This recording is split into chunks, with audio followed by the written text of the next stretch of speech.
cũng may có cameraman hỗ trợ chứ không là sắp mặt luôn rồi đó. Rồi bây giờ là ổn rồi đó.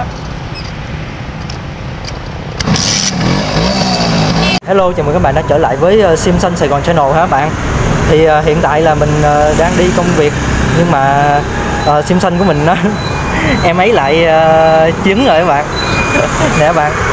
Ok các bạn, thì giờ đang chạy nữa, chờ đường thì em nó bị hư rồi, nó không hoạt động nữa các bạn, đạp cỡ nào cũng không nổ luôn. Thì mình cũng không biết làm sao nữa. Trăng gió nọ vẫn bình thường, điện đóm rồi, mà giờ không biết sao mình đang nghi là nó bị chết buri các bạn.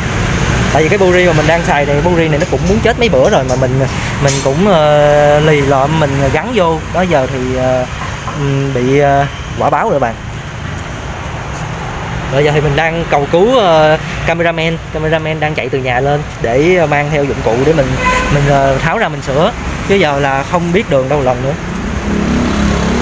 Giờ cameraman biết đi hướng nào nữa.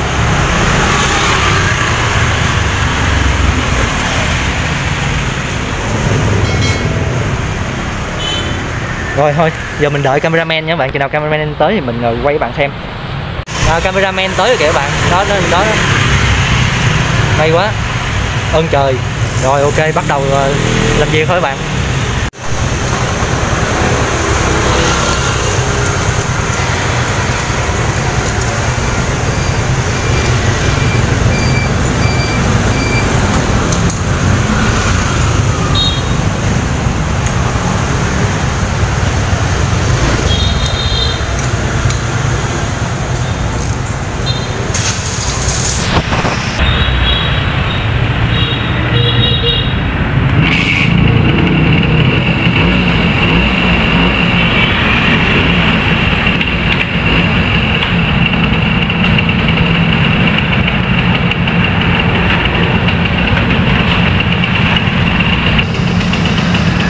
Ok, sau khi thay cái buri thì nó ổn định rồi nha các bạn. Bây giờ mình về luôn các bạn ơi, sắp mưa luôn rồi, xui vãi.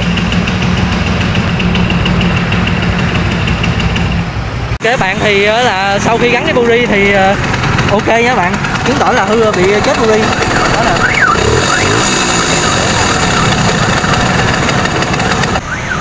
Rồi cái này đang ở công viên gia đình luôn các bạn.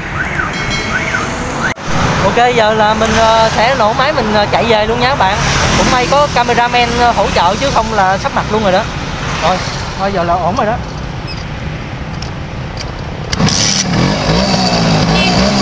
Rồi bye các bạn nha.